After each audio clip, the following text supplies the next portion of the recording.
If I could recall a time where I truly felt a sense of belonging and community, it would be the first time that I stepped foot on a stage. My very first comedic play, The Odd Couple, I portrayed a male Spaniard who wore a double-breasted suit and a bolo tie. An interesting start to some, but a thrilling new adventure for me. After rehearsing every day after school, I discovered so much about myself and my fellow castmates.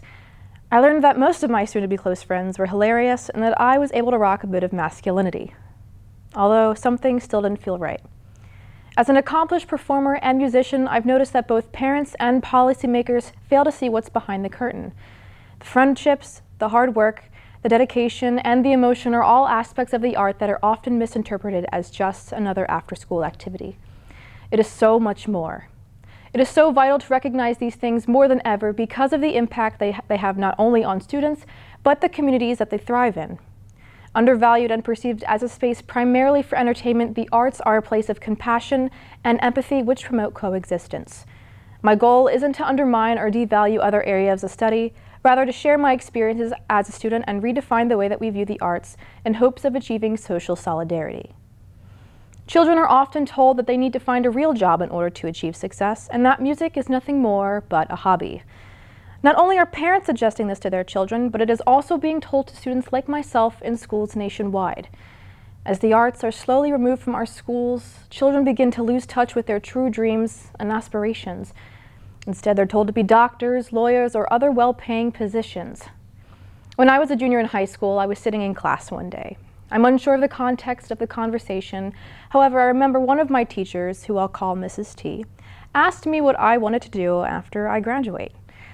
And with a smile, I replied saying, "Mrs. T, I want to be a music teacher." And she looked at me. And without hesitation, she quickly responded saying, "Hannah, if you choose to be a music teacher, you will probably get fired." And it certainly wasn't the response I was expecting.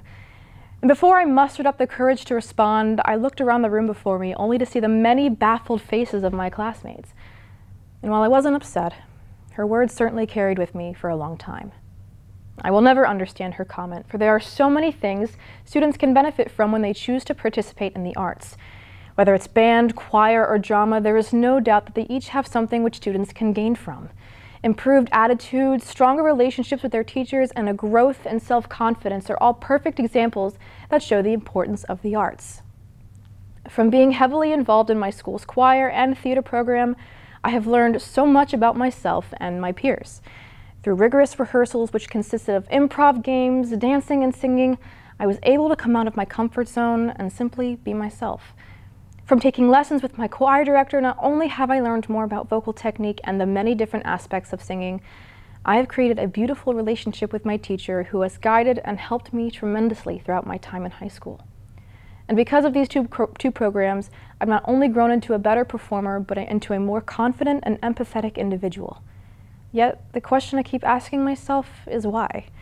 Why are the arts viewed as non-essential in a school's curriculum? If the arts give children the ability to form relationships with other human beings, why are they the first to go?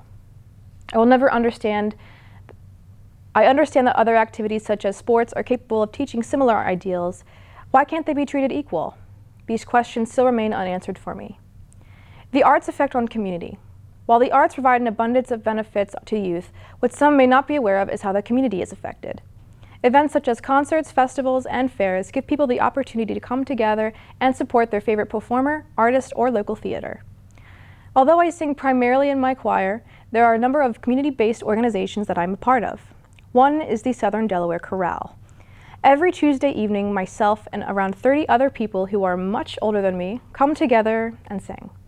Although I'm one of the youngest people to sing, I'm always amazed at how music is the one reason that we are all together. It truly is fascinating.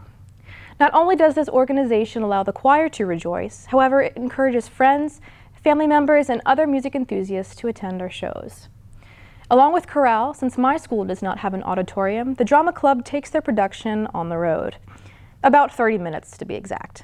Our program is fortunate enough to have access to one of the best community theaters in Southern Delaware, Clear Space Theater Company. Through the use of this space, we not only receive attendees from our school, but from family members, members of the theater itself, and locals within the town of Rehoboth Beach. And once again, I'm fascinated by how the arts are capable of bringing so many people together. But there is still so much work to be done. While the benefits have been made very clear, the arts are still being removed due to tight budget restraints. Too many schools believe that cutting or eliminating music programs will ease these financial restraints with little to no detrimental effect on students. In reality, this causes more harm than you would think. As a high school student, I'm fortunate to have access to both a choir and a theater program. However, due to budget cuts, our resources and rehearsal spaces are limited. For example, the choir rehearses in a small trailer outside of the building's permanent structure. Prior to the trailer being built, both the choir and band shared a classroom. Drama Club generally practices in the commons area of our school, which is essentially the main hub. People are free to walk by as they please, and there are even times when we are forced to share space with other groups. Privacy does not exist within our program. Meanwhile, other schools within our community captivate the audience with not only their performances, but with their theater's stunning architectural design. If only this were the case for all schools. Well, it might be. In order to achieve the desired appreciation for the arts and secure its place in our schools, advocacy must be placed in the hands of those who are most passionate. Whether it's a teacher, an advisor, or the student body, there must be a solid driving force. I, for one, find it extremely frustrating when there is a clear lack of representation for our programs. It is frustrating when athletes are encouraged to pursue their hobby while artists like me are told to get a real job.